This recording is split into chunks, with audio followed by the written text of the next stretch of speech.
उन दोनों के साथ क्या हुआ? उन दोनों के पति मुख्यमंत्री थे, हैं मुख्यमंत्री हैं, और दोनों के पति बहुत लोकप्रिय मुख्यमंत्री हैं और बहुत एक सामान्य घरों से आए हैं। क्या कसूर है उनका? क्योंकि वो लोगों को सहूलतें देना चाहते थे, अस्पताल बनाना चाहते थे, वो गरीबी मिटाना चाहते थे, वो बेरोजगारी को मिटाना चाहते थे, वो अच्छी शिक्षा देनी चाहते थे, वो बिजली और इंफ्रास्ट्रक्चर की बात करते थे, वो महिलाओं को मुफ्त में सफर और महिलाओं को कुछ जो भी सहूलतें जो हजार रुपया जा घर में महंगाई के समय मिलना चाहिए वो देना चाहते थे, उठा के जेल में फेंक दिया भाई साहब। ऐसे आवाज दबा लोगे?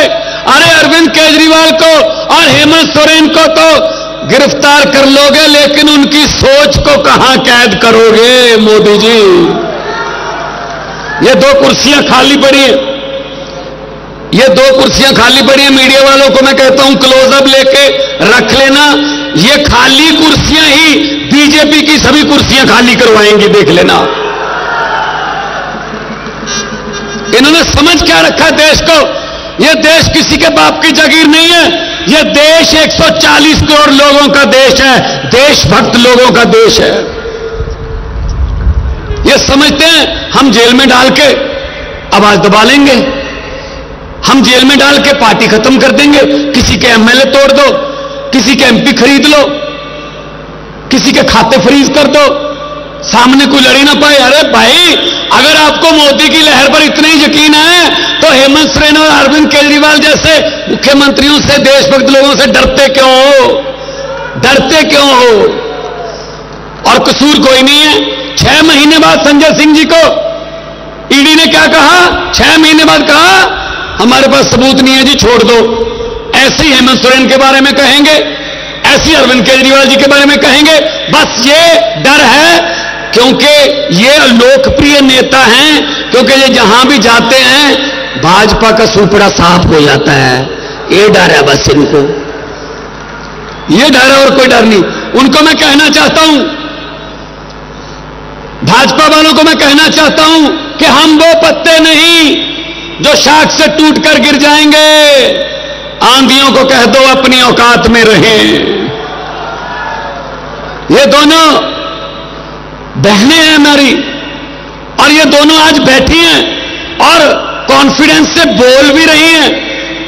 वरना आपको पता है ईडी वीडी का चक्कर हो जाए तो परिवार में सन्नाटा छा जाता है। लेकिन मैं दाद देता हूं और तालियां चाहता हूं इन दोनों के लिए कि कम से कम ये आके संदेशे पढ़ रही हैं अपने पतियों के। 31 मार्च को हमने रामलीला ग्राउंड में सारे इंडिया गठबंधन को बुलाया, उसी के डर से कांप गए भाई साहब। अभी कल हुआ है मतदान, मुझे पता चला है कल वाले मतदान से हिल गए, क्योंकि कल 102 सीटों पर मतदान हुआ है, उसमें से 80 से 90 सीटें इंडिया गठबंधन को आ रही हैं, 80 में से 90। इसीलिए हिल गए हैं ये।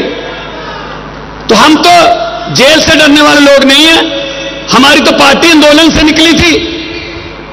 हेमंत सोरेन जी के साथ मेरी अक्सर बात होती रहती थी। हमारे यहां पचवाड़ा में एक कोले की माइन है, हमारी पंजाब की है, उसके संबंध में दोनों मुख्यमंत्रियों की बात होती रहती थी। वो यही बात करते थे हर वक्त कि भगवान जी झारखंड में भी बहुत कुछ है, जैसा कि उन्होंने चिट्ठी में लिखा, झारखंड गरीब नहीं है, यहां के जो गरीब थे उनको गरीब रखा गया है, जल जंगल जमीन का पैसा का कानून लागू नहीं किया। उन्होंने कहा जो हमारे कुदरत ने हमें दिया है, कोयला दिया है, बहुत कुछ खाने दिए, उन पर भी सेंटर की आंख है।